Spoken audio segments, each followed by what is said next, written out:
নমস্কার বন্ধুরা, আজ ছিল শুভ নীলষষ্ঠী।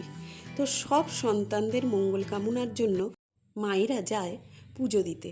তো আমিও মোটামুটি সব রকমই জোগাড় করে সকালবেলাই গেলাম কাছাকাছি মন্দিরে পুজো দিতে।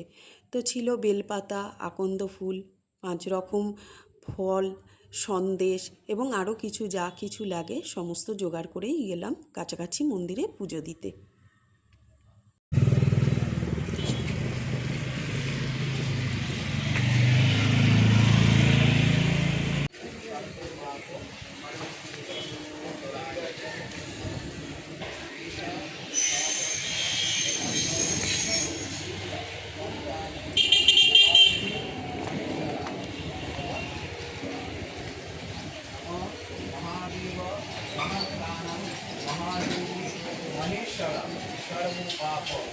মন্দিরে বসেই আগে পুজোর সমস্ত জিনিসগুলো একটু গুছিয়ে নিলাম, যাতে একটু সুবিধা হয়।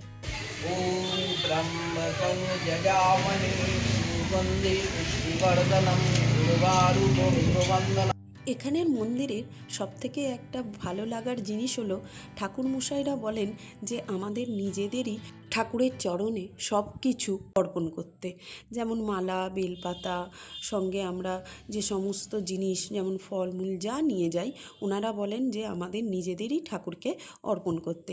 সেই হিসেবেই আমরা সব কিছু নিজে হাতে জল ঢালি, তারপর মালা পুড়িয়ে দিই, বেলপাতা দিই এবং সঙ্গে যা কিছু ফলটল নিয়ে যাই সেগুলো কিন্তু ঠাকুরের চরণেই আমরা অর্পণ করে দিই। এই জিনিসটা কিন্তু আমার এখানে খুবই ভালো লেগেছিল, কারণ অন্যান্য জায়গাতেও পুজো দিয়েছি কিন্তু এই জিনিসটা দেখিনি।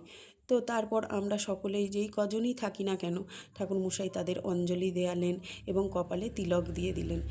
পুজোটা আজকে আমার খুব সুন্দরভাবেই দিনটা কাটলো। তো কেমন লাগলো আজকের এই ব্লগটা অবশ্যই জানাবেন।